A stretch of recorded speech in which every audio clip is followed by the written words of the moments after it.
Good morning. I'm often asked about plants for sale, and yes, I do sell plants, but only in the early months, May, June, and the late months, usually September.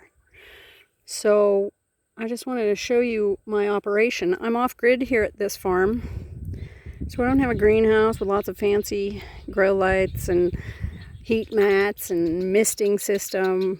We just don't do that here.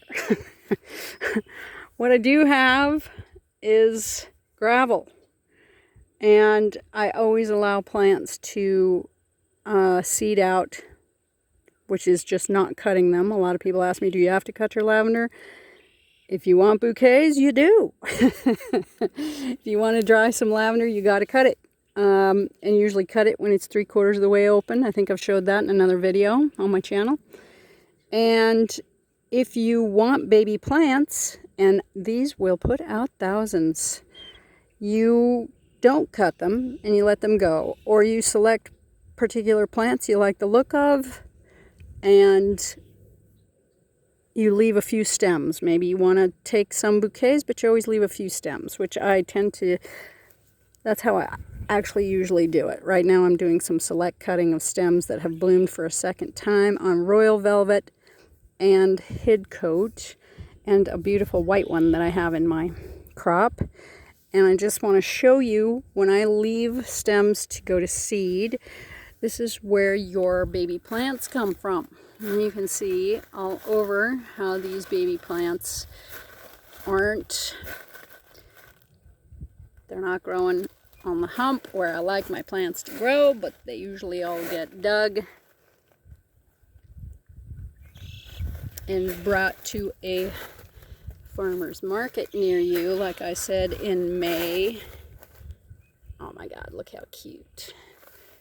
May and until the end of June. There's some nice big ones that'll probably get lifted this year. And then again in September. So I just kind of wanted to give you an idea of how I do my plants. They're all field grown, which frankly, if you want plants that are going to survive in Montana, it's really a good idea to buy plants that were grown in Montana and not grown in a fussy manner in a greenhouse. Field grown Montana plants are going to be about as hardy a plant as you could possibly want to stock your crop with. The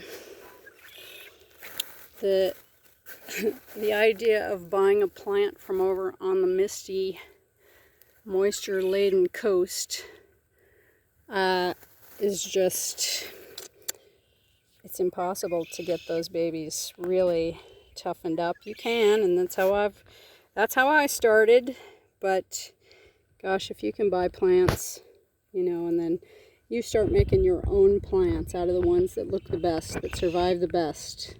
You either clone them, or like I was telling you, you seed them. You allow some of these plants to just throw seed. So that's what you can expect here in September. Lots of baby plants coming on.